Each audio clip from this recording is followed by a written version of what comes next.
Irmão, vamos lá, fé em milagre. Abra comigo sua Bíblia no livro de Marcos, capítulo 4. Marcos, capítulo 4, por favor. Marcos, capítulo 4, a partir do versículo 35. Um texto assim bem conhecido, e eu vou tentar ser o mais breve possível, em umas 2 horas, não menos, 1h50, para a gente poder compartilhar a palavra do Senhor. Abriu aí, amém? Diz assim a palavra do Senhor. Marcos 4, de 35 em diante. E naquele dia, sendo já tarde, disse-lhes: passemos para outra margem. E eles, deixando a multidão, levaram consigo assim os que com ele estavam no barco, e havia também com ele outros barquinhos. Levantou-se grande temporal e vento, e subiram as ondas por cima do barco, de maneira que já se enchia de água. E ele estava na popa dormindo, sob uma almofada. Despertaram-no, dizendo: mestre, não te importa que pereçamos? E ele, despertando, repreendeu o vento e disse ao mar: cala-te e aquieta-te. E o vento se aquietou e houve grande bonança. E disse-lhes: por que sois tão tímidos? Ainda não tendes fé? E sentiram grande temor e diziam uns aos outros: mas quem é este que até o vento e o mar lhe obedecem? Irmãos, quando a gente começa a estudar a Bíblia, uma pessoa que se converte, nós orientamos a pessoa a não começar a ler a Bíblia por Gênesis, porque é um texto um pouco mais complexo. Orientamos as pessoas a começarem a ler a Bíblia pelo Novo Testamento, de Mateus em diante, porque é uma linguagem mais próxima dos nossos tempos e também é uma linguagem mais simples de entender. E o Evangelho de Marcos, possivelmente escrito por um discípulo de Pedro chamado João Marcos, mesmo que acredita ser aquele que estava na casa orando da irmã Maria, quando Pedro foi liberto das cadeias. Esse moço acompanhou Pedro na sua caminhada. Pedro possivelmente tinha uma dificuldade com a escrita, era um homem semi-analfabeto para aquele tempo, e a gente olha para Marcos e parece que Marcos é o camarada que escreve os milagres. Então, para não se perder o que viveram com Jesus, embora talvez Marcos não tenha sido uma testemunha ocular de tudo, ele foi escrevendo os milagres. E ele nos apresenta um Jesus muito prático, milagres que vão acontecendo, diferente de Mateus e Lucas, que Jesus é apresentado de uma forma um pouco mais complexa. No Evangelho de Marcos, você vai encontrar Jesus já operando milagre, curando enfermo, ressuscitando morto, fazendo sinais e maravilhas. E Marcos não se apega muito a detalhes, ele está muito preocupado em mostrar o milagre na sua essência ou como ele transcorreu. Esse texto é muito famoso, muito conhecido, e a gente, por ser crente há muito tempo, a gente usa umas linguagens até um evangeliquez, assim, quando está passando por uma dificuldade, fala: nós estamos no meio de um deserto. Ou quando um crente está passando por dias difíceis, ele fala assim: olha, eu estou numa tempestade. São linguagens que usamos para caracterizar a capacidade bíblica de mostrar para a gente que nós estamos numa linguagem adequada, não só com texto, mas entendendo que realmente uma tempestade é algo bem diferente. Quando a gente olha para esse texto, a gente percebe que toda essa história se transcorre num lago chamado Genezaré, que é o mesmo chamado Mar da Galileia. É o mesmo ambiente. E o ministério de Jesus ele acontece todo em volta dessa geografia, pelas cidades que eram banhadas por esse lago de Genezaré, ou Mar da Galileia. Dependendo da região onde se estava, ele era chamado de Lago de Genezaré. Dependendo da região onde ele estava, era chamado de Mar da Galileia. Se estivesse em Cafarnaum, Mar da Galileia. Se estivesse lá em Decápolis, é Lago de Genezaré. E você vai encontrar na Bíblia várias citações sobre esse texto. Foi diante desse texto, desse lugar, que Jesus declarou lá no Monte das Bem-aventuranças, o sermão das bem-aventuranças. Um dia a gente vai estar lá em nome de Jesus para ouvir lá a palavra do Senhor em Jerusalém, amém? Está em guerra lá, mas o Trump falou que a guerra vai acabar, a gente vai tocar para lá para passar um tempo em Jerusalém. Quem quer ir comigo, diga amém? Então já peguei o nome de... Vocês têm escola, vocês não podem, vocês têm que ir para a escola. Vocês faltam, né? Estou de olho. Fabrício, tem que ensinar para eles que não pode ficar faltando. Mas imagina a caminhada agora de Jesus, que está um dia inteiro ensinando através de parábolas. A gente vai perceber que no capítulo 4, a partir do versículo 1 em diante, Jesus está falando sobre várias e várias parábolas, está ensinando, e a gente tende a olhar para o texto e imaginar que Jesus ele conta uma parábola, emenda em outra, mas não é bem assim. A parábola era uma forma de começar a introduzir uma história e depois havia a aplicação da história. Então gastava-se muito tempo com isso.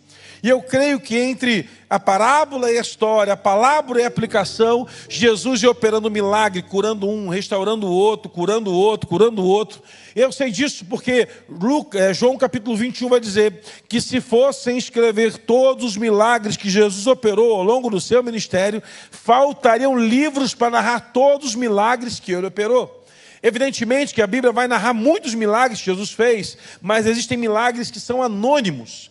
Milagres que nós não temos muita informação sobre ele, mas eles aconteceram, assim como na minha e na sua vida, vem acontecendo milagres, mas ninguém está vendo, mas nós sabemos que Deus ainda está operando de uma forma sobrenatural. Você pode celebrar o Senhor por isso, dizer amém? Entenda, meu irmão, que milagres da parte do Senhor não faltavam naqueles dias, não faltavam o mover do Senhor, até que ele vai atravessar, ele entra num barco com seus discípulos, e muitos outros barcos menores seguem eles naquela caminhada. Os barcos eram movidos, muitos deles já naquele tempo a vela, não a vela como nos dias de hoje, uma vela muito mais arcaica, e também a remo, eles remavam os barcos, era o motor que eles possuíam, era o braço do remador do barco. E nessa trajetória, numa trajetória muito tranquila, no lago de Genezaré, onde não há muito tumulto, onde não há tempestade, onde não há quase temporal, haviam mares turbulentos de vez em quando. Esse lago tinha braços que se conectavam ao Mediterrâneo. Então, de vez em quando, um vento mais forte, uma onda mais alta, mas nada muito pontual, nada muito claro.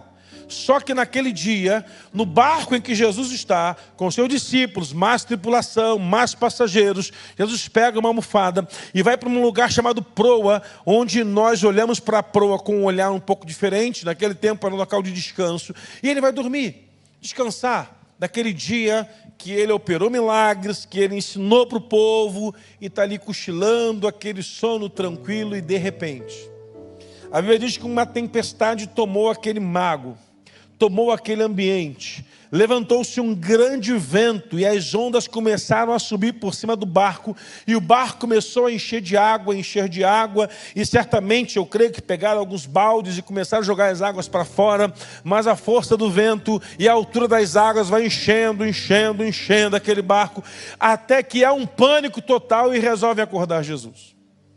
Vai afundar o barco, chama Jesus, e ele libera uma palavra: mar, cala-te, vento, aquieta-te.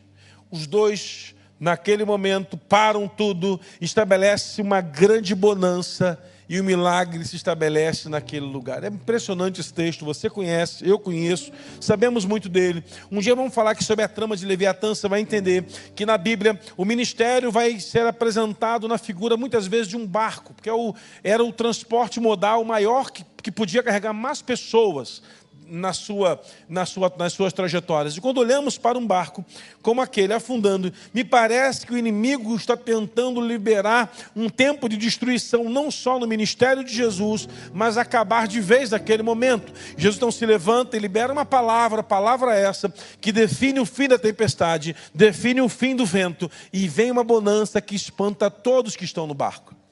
Isso é o que o texto nos fala. Mas pastor, o que eu tenho a ver com isso? Eu queria compartilhar com você nessa noite, alguns minutos, o entendimento de que tempestades fazem parte da nossa caminhada. Nós passamos por tempestades, passaremos por tempestades, e muitas vezes podemos estar numa tempestade. A tempestade faz parte do currículo daquele que caminha com o Senhor.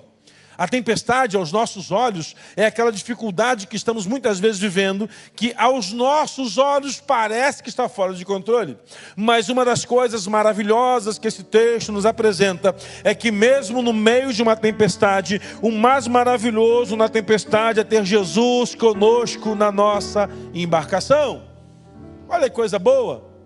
Porque apesar do barco estar parecendo que vai afundar, Jesus continua nele, amém? Mas, já que tempestade podemos passar, uma das primeiras características daqueles que passam por tempestades, uma das coisas mais importantes é encontrarmos maturidade durante a tempestade.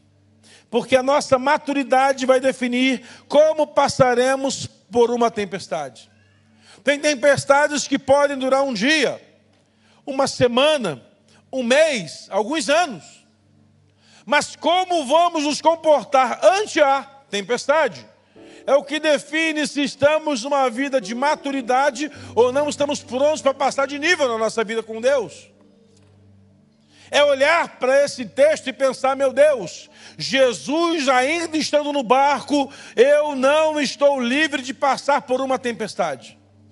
Eu poderia aqui, irmãos, contar 1 milhão de testemunhos que eu sei de pessoas que passaram por tempestades, mas não precisa, porque se você olhar para a sua vida, você vai se lembrar de tempestades que você já passou, venceu e nem lembra quando ela acabou na sua vida. Sabe por quê? Porque a tempestade, ela toma a nossa mente, a nossa preocupação e o nosso foco quando estamos no meio dela. Mas quando ela acaba, ela é só passageira. Eu queria compartilhar com você alguns entendimentos hoje. Dentre eles, de que ainda que eu passe pela tempestade, o Senhor sempre estará ao meu lado. Amém? Irmãos, entenda, a tempestade que esses homens estão passando não é com Jesus fora do barco, mas com Jesus no barco. E é interessante que Jesus está ali dormindo no barco. Havia um entendimento entre os hebreus, lá no Antigo Testamento, de que os deuses dormiam, descansavam depois de operar milagres. Talvez por esse motivo, Elias, quando vai ao Monte Carmelo confrontar os profetas de Baal, ele fala assim, clamem mais alto, talvez Baal esteja dormindo. Porque toda figura de um Deus possuía parte de uma característica humana. Você pode observar que todos os deuses construídos pelos homens no Antigo Testamento tinham nele uma marca de alguma coisa do corpo de um homem. Porque acreditava-se que o Deus era um homem que havia evoluído, ou uma junção de um ser, de uma outra, sei lá onde, que formou-se aquela figura, aquela entidade poderosa que os homens o adoravam. Então todos eles dormiam.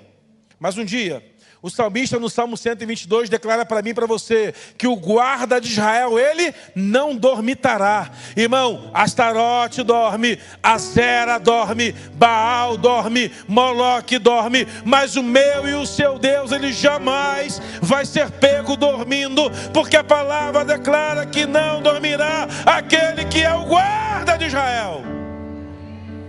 Isso nos traz uma certeza muito grande. De que apesar de Jesus estar ali dormindo, os discípulos chegaram e o chamaram, e imediatamente ele liberou uma palavra e o mar se aquietou. Agora, imagine daqueles 12 discípulos, se eu escrevesse o The Chosen, eu não assisti ainda, mas dizem que é maravilhoso e vale a pena assistir. Vá lá que você vai gostar muito. Quem sabe um dia eu vou lá, porque eu não gosto de série, eu acho que prende muito, eu não gosto não. A minha vida já é uma série, irmão. Uma série de comédia, você tem que ver, passa um dia comigo que você vai ver a luta que é. Mas então, no dia de hoje, imagina os discípulos acordando Jesus. João, o discípulo amado, chegando em Jesus dormindo na proa do barco e dizendo assim, mestre querido, amado Jesus, acorde por favor, o barco vai afundar, nos ajude. Olha que coisa boa. Imagina o irmão Tomé, o cara que era o crente sem fé, chegando, Jesus, o barco já afundou, você não está vendo não? Ajuda a gente aí, ó, para ver se salva pelo menos um. Mas se fosse Pedro acordando Jesus, Pedro chegava gritando, quebrando tudo. Jesus, como é que é? Vai acordar não? Está vendo o barco afundando? Judas já pulou na água com bote, salva a vida. Porque ele é o primeiro a sair. O primeiro a sair é sempre Judas, irmão. Fica ligado, hein? Não sai antes não, porque é sempre Judas que sai antes. Sempre o primeiro a sair é Judas. E aí o que me deixa impressionado é que Jesus ele se levanta para dar uma palavra. Ele não vai fazer muita coisa. Ele libera uma palavra, mostrando para a gente que o mar ouve a palavra do Senhor, mostrando para nós que o vento obedece a sua palavra. Quando Jesus está se levantando e liberando uma palavra àquele mar, mandando ele se aquietar, mandando aquele vento se calar. Está provando para nós que uma atmosfera espiritual está estabelecida ali, onde o diabo está influenciando aquele mar e aquele vento, mas os seres viventes, a Bíblia declara que eles adoram ao Senhor. A Bíblia declara que o ambiente em que o Senhor está é um ambiente de adoração. Mas o que é mais maravilhoso é que toda a criação obedece à palavra de Jesus, porque um dia o Senhor disse: haja luz, e imediatamente houve luz. Ele disse: há separação dos firmamentos, e houve imediatamente. Sabe o que me chama a atenção nisso?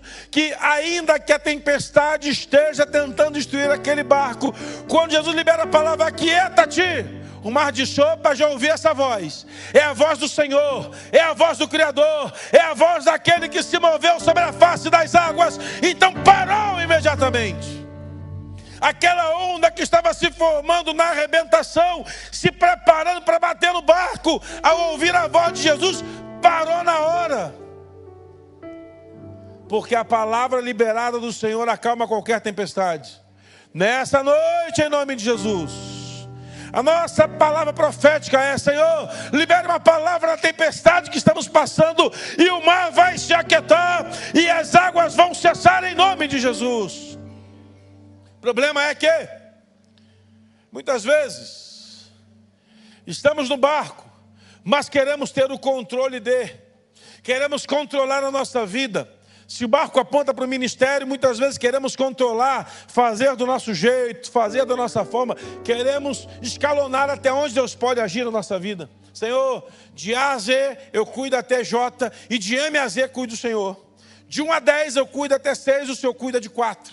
Ou entregamos o controle de tudo nas mãos de Deus, ou passaremos por tempestades e tempestades e entraremos sempre em pânico. Deus está convidando você para hoje entregar tudo na mão do Senhor. Posso ouvir amém? Como aquele louvor, quando eu era criança, que se cantava: solta o cabo da nau. Lembra disso?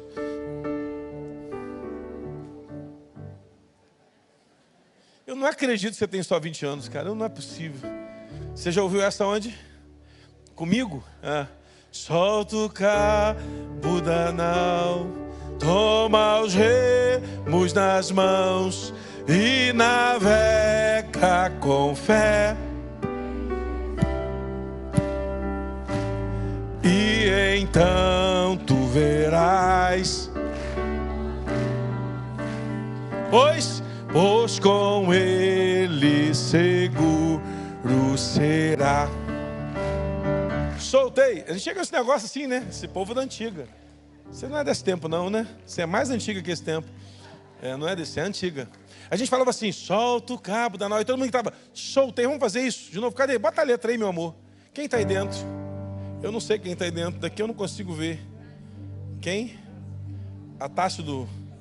ela é esperta. A Cassiane: vou seguir os passos de... é outra Tássio. Vamos lá. Não, vamos do início, né? Porque se começar só do meio, a gente se enrola. Vamos lá. Ó, por que duvidar? Vai. Ó, por que duvidar? As palmas. Sobre as ondas do mar. Quando Cristo caminho abriu. Diga bem forte, vai. Quando força contra as ondas lutar, seu amor a ti quer revelar. Solte o cabo da nau. Vocês estão espertos. Povo da... Você entendeu? O pastor Marcelo soltou com mais força, né? Você está soltando um cabo há mais de 200 anos, né? Isso. Irmão, deixa na mão de Deus. Coloque seu casamento na mão de Deus. Você vai passar por tempestade do casamento, entrega ele para o Senhor. Está passando por tempestade na sua empresa, entrega na mão de Deus. Na sua família, entrega. Eu devo falar, amanhã eu dei um testemunho. Uma senhora uma vez veio falar: eu estava orando pelos meus filhos, entreguei na mão de Deus. Falei: Senhor, dá uma espremida nesses meninos, estão tudo perdidos. Eu falei: o que Deus fez, irmã? Um é pastor na Austrália, outro é pastor na África ou na Europa, e o outro é pastor aqui na cidade aqui perto, é missionário lá fora do Brasil, e o outro é pastor aqui perto. Deus coloca na mão de Deus, que Ele vai cuidar melhor do que você, em nome de Jesus. Coloca a sua família na mão de Deus, solta o cabo, libera, fala: Senhor, está na tua mão, controle, entrega o comando, o timão do navio na mão do Senhor, que Ele vai conduzir a sua vida da melhor maneira possível. Posso ouvir amém? os barquinhos que estavam em volta, irmãos, começam a também passar pela mesma tempestade que aquele barco maior. Porque o texto, quando fala de barquinhos, aparentemente para nós, são aqueles barcos menores, barcos pesqueiros, onde as pessoas, eles caminhavam junto com os barcos maiores.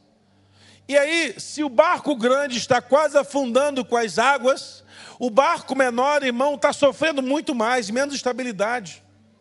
As ondas que batem no barco maior e no menor são as mesmas, só que o movimento é pior naquele barco que é menor. E o que me deixa impressionado é que Jesus, quando acalma a tempestade, a bonança vem para o barco dele e para o barco de quem está à volta. Receba essa palavra em nome de Jesus. O milagre que Deus vai fazer na sua vida vai servir de testemunho para quem está à sua volta, dizer: quem é esse que até o vento e o mar lhe obedecem? As pessoas vão olhar para o testemunho da sua vida e vão dizer: meu Deus, se o Senhor acalmou a tempestade da vida dele, que era uma tempestade gigante, na minha não vai ser diferente.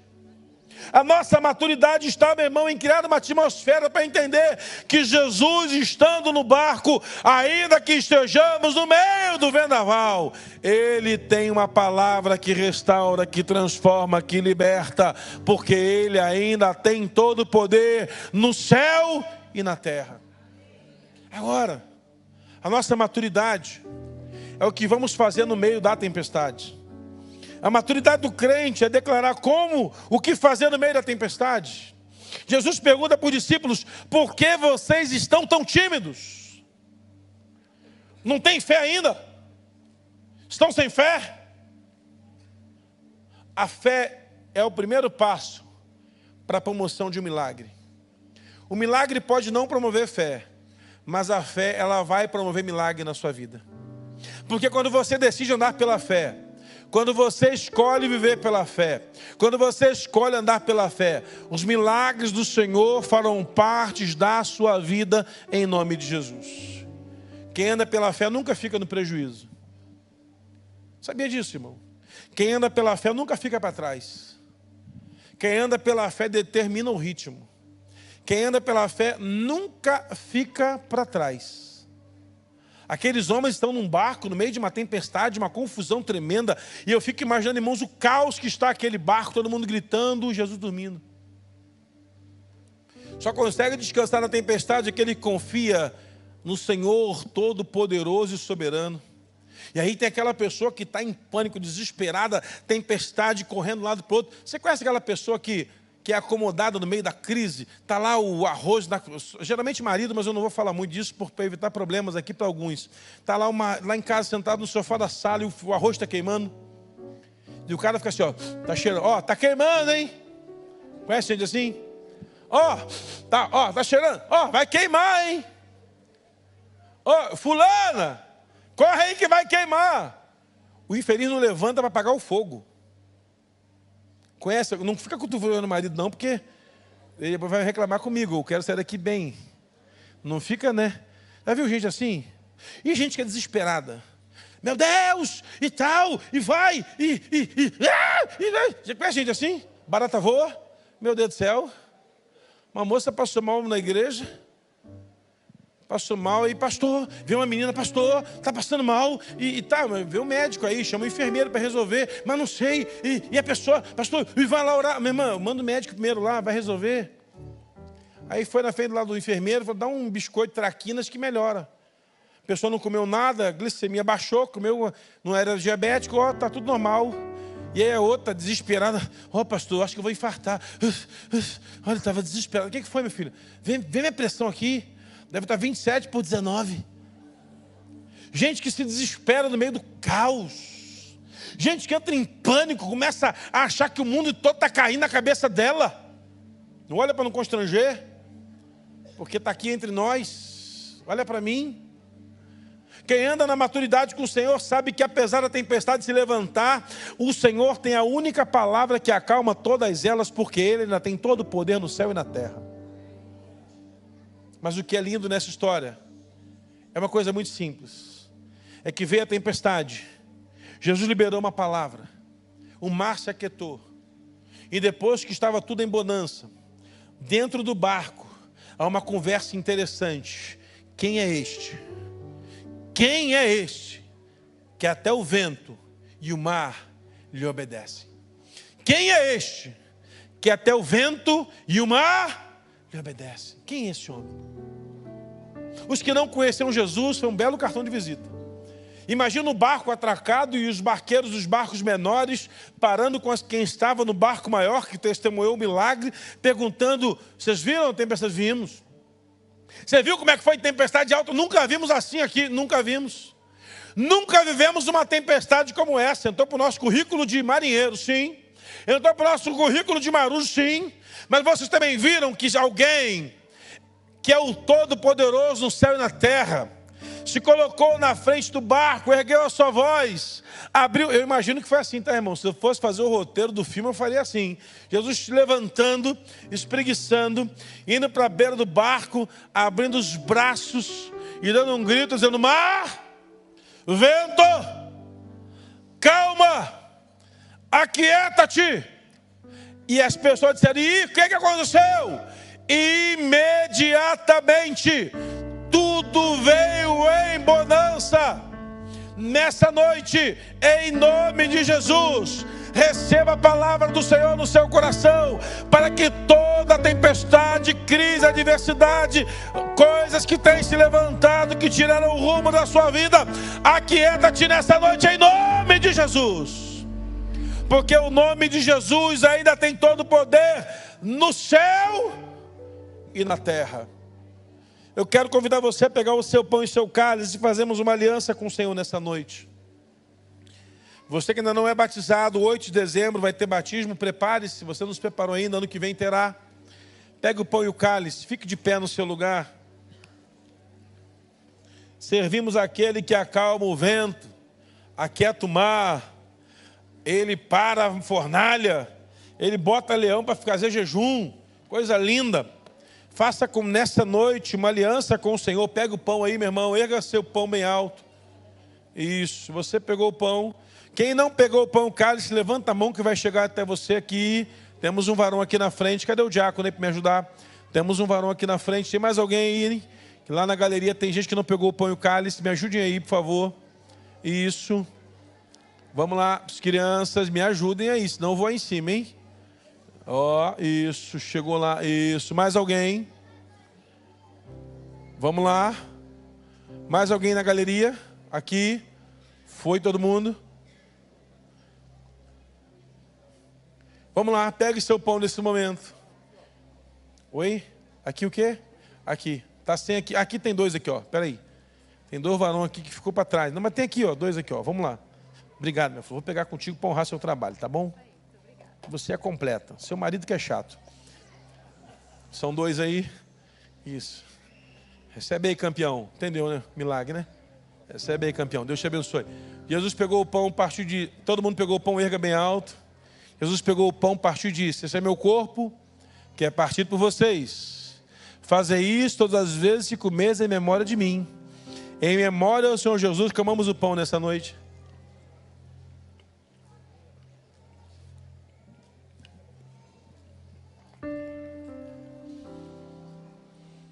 A Bíblia diz que Jesus, depois de haver ceado, tomou um cálice dizendo: uma nova aliança. Eu quero convidar você a fechar seus olhos, a fazer uma nova aliança com o Senhor e dizer: Senhor, fala no seu coração isso, no meio da tempestade, eu creio que eu vou ter maturidade para passar pela tempestade, permanecer firme e fiel, porque creio que o Senhor vai me tornar alguém inabalável. Erga o cálice bem alto. Faça oração ao Senhor. Vença a tempestade no poder do nome de Jesus. Diga: Senhor, abençoa minha vida nessa tempestade. Eu creio que o Senhor vai cuidar de mim até o final, porque o Senhor é fiel. Jesus pegou o cálice dizendo: é uma nova aliança no meu sangue. Fazei isso todas as vezes que beberdes, em memória de mim, em memória ao Senhor Jesus. Tomamos o cálice nessa noite. Eu queria, antes de passar a palavra para as crianças, orar com você. Você que está passando por uma tempestade na sua vida, na sua família, na sua casa. Você não vai precisar vir aqui à frente, permaneça mesmo onde você está. Mas eu queria que todos fechassem os olhos. Se você hoje passa por uma tempestade, erga suas mãos bem alto. Eu quero orar com você. Erga sua mão bem alto. Pastor, eu estou numa tempestade gigante. Senhor, em nome de Jesus, tantos irmãos, Pai, passam por tempestades. Ensina-nos, Senhor, o valor da Tua presença no barco onde estamos. Sabemos, Pai, que apesar do dia ser difícil, o Senhor tem sido conosco. O guarda de Israel nunca dormirá. E viveremos para ver a mão poderosa do Senhor, daquele que tem aquietado o mar, que tem dito ao mar: aquieta-te, movendo-se em nossas vidas. Em nome de Jesus. Amém. Aplaudo, glorifica o Senhor.